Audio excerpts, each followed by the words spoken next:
Senator, you're very critical of this deal that's been worked out in Colombia, and I'm going to ask you the question that I posed to Eric, and that is, what is the alternative? I think you shouldn't be content with giving a terror organization just political representation and all kind of like prizes for all the bad they have done to Colombia. Because we did a negotiation with the paramilitary armies. In that case, the paramilitaries were stronger than FARC are now. They had committed horrible crimes as FARC did. They were also with drug trafficking and illegal mining.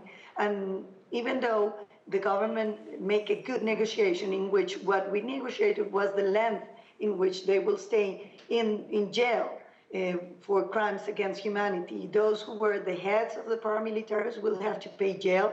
The other ones will get free and will have the opportunities and all the process of getting them back to the society. So what I think is, of course, you should negotiate, but the question here is that in my opinion, and in many Colombians' opinion, the government exceeded for very much what the Colombians should be able to give to a terror organization to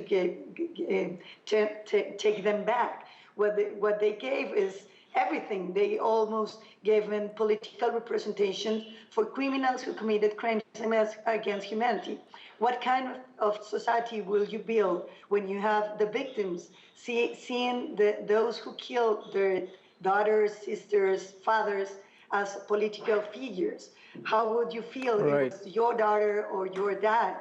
So what I think is this impunity, this whole process of not giving justice to erase everything that had happened will not build peace in Colombia. It will be a lot of more violence. And in the 90s, I was telling you, they promised us peace in the 90s with a new constitution and this whole negotiation. And what happened was 90s was horrible for everybody. So I think it should be a combination of the strength of the state, pushing the terror, are also a negotiation in terms that are good for the Colombian people. All right, Senator, I take your points there, but as we heard from our reporter at the beginning of the show, there appears at this stage to be widespread support among the Colombian people for this deal that's been negotiated by the government. There is going to be a referendum sometime in July, and it's expected that the majority of Colombians will approve this deal. Well, that isn't probably true. If you see the surveys, the last surveys, what you see is that 80 to 70% of the people are against FARC not paying jail. They're against that they have political representation. And the plebiscite that they're doing, it's a very tricky one. They reduce the threshold of participation from 50% to 13%. They gave money only to the government to promote the jazz. So it isn't a real way of asking people. If you ask Colombian if we want peace, of course, everybody wants peace. The question here is that if you think that impunity and having prizes for being a killer, it's a good policy for building a peace process. Okay, Eric, you want to say something? I'm a historian. So I look at this historically as well, and it seems to me that there are two things we need to consider. First of all, you had earlier in the 1980s, the M19 guerrilla force actually was incorporated into the body politic. They left their arms. Many of their leaders were killed by paramilitaries, assassinated afterwards, but there are a number of people right now who are prominent politicians within Colombia who come from the M19. So this is a process that has worked before. And they certainly were criminals in that sense as well, though they would say these are political crimes. These are not crimes against humanity or something like that. Now, clearly the FARC has been much more violent than the M19 was. But one thing to consider is that the FARC also began as a movement precisely because there was no option for the left to have any kind of participation in Colombian politics, because they continued to assassinate the leaders and they're simply unable to do so. So in a sense, this was a reaction against the closing of the system that was run only by the elites and nobody else could come in. And thus, in that sense, I think there is a historical debt, if you will, that if the FARC, in fact, represents at least part of, and of course the opposition says it only is a criminal narco-terrorist gang, which are, I think, terms that I would reject. Not to say that there aren't elements of that, but they're essentially still in many ways a political movement. And if you don't accept a left-wing political movement into the body politic that had much legitimacy and obviously has been corrupted to a certain point, then it's very difficult for the Colombian politics to be whole again. Because I think that any government needs a left and a right and a center, and here if they in fact are incorporated into politics, represent in many ways a certain portion of the left, not to say that they represent all of them, and that, in a sense, is something that Colombian politics and the political system needs.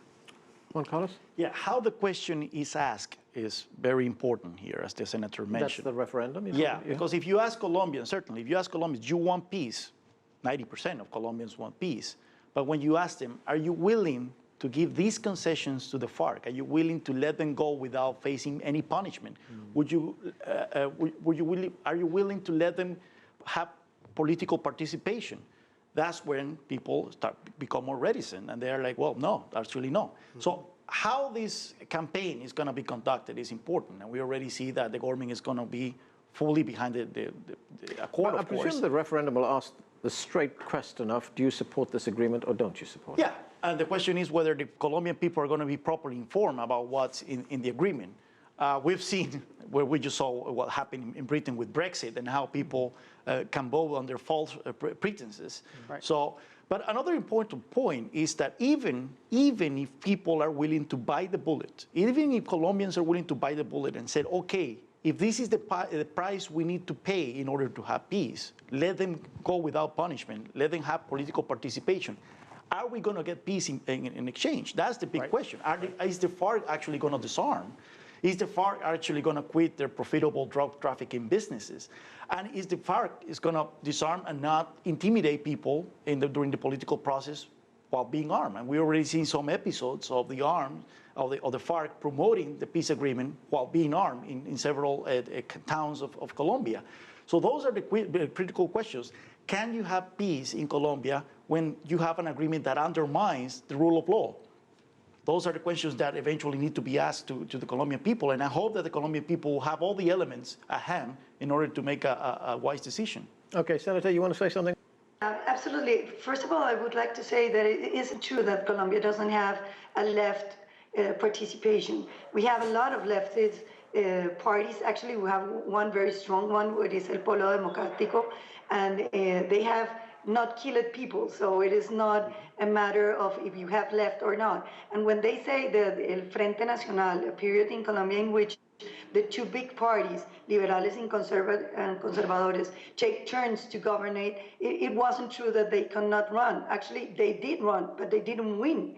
It's different. So I think you shouldn't buy all these stories about FARC, because what triggered the FARC movement wasn't inequality, wasn't a lot of things. It was that a lot of guerrillas were being formed in all Latin America, where they were being financed by Russia and Cuba, and they have these huge armies all over Latin America to take over with communism. It isn't true that that the left didn't have participation. They did participate, but they didn't win. Actually, in many senses, you can say that the Liberal Party, which is in the International Socialist League, has been representing left. And we also have a lot of parties more left than that have been in all the elections. So I think there is a lot to see over that story that FARC is telling. Okay. FARC was this movement of guerrillas all over Latin America who took over, control the drug trafficking business, they have extortion business, they have kidnapping business, and they get really big and really rich. Okay, Eric, do you want to respond to that? You know, the fact that the senator is saying that the left is represented in Colombian politics. Absolutely, the left is represented, but not fully. And the FARC, I think, looking at it historically, clearly comes from that. In fact, the FARC started out as liberal guerrillas. And when they couldn't, from peasants, in fact. And this is interesting because M19 was more middle class. FARC actually was a peasant movement. And they then switched over to armed conflict. And clearly it had to do also with the example of Cuba. And the Cubans helping them, et cetera, et cetera. But at that point in time, it was quite clear, and we can go farther into Colombian history about La Violencia, which is a period of violent conflict between liberals and conservatives, et cetera, et cetera. We don't have time to do that. I'd love to do it. But in fact, I think the genesis of the FARC guerrillas was seen as an option of finally getting some kind of space within the Colombian system. Now, clearly, they're revolutionary as well. So it's complicated. It's not simple. One final question, very quickly, Juan Carlos. Does President Juan Manuel Santos have the political support to push through this deal? Because as we heard from our reporter, his personal approval rating is very low. His personal approval rating is very low. Some polls indicate that he's the most unpopular Colombian president in recent history. But he has the money from the government in order to push for this agreement and the aspirations of Colombians who want to live in a country with peace. Okay, we're going to have to leave it there. Thanks to all of you for joining us.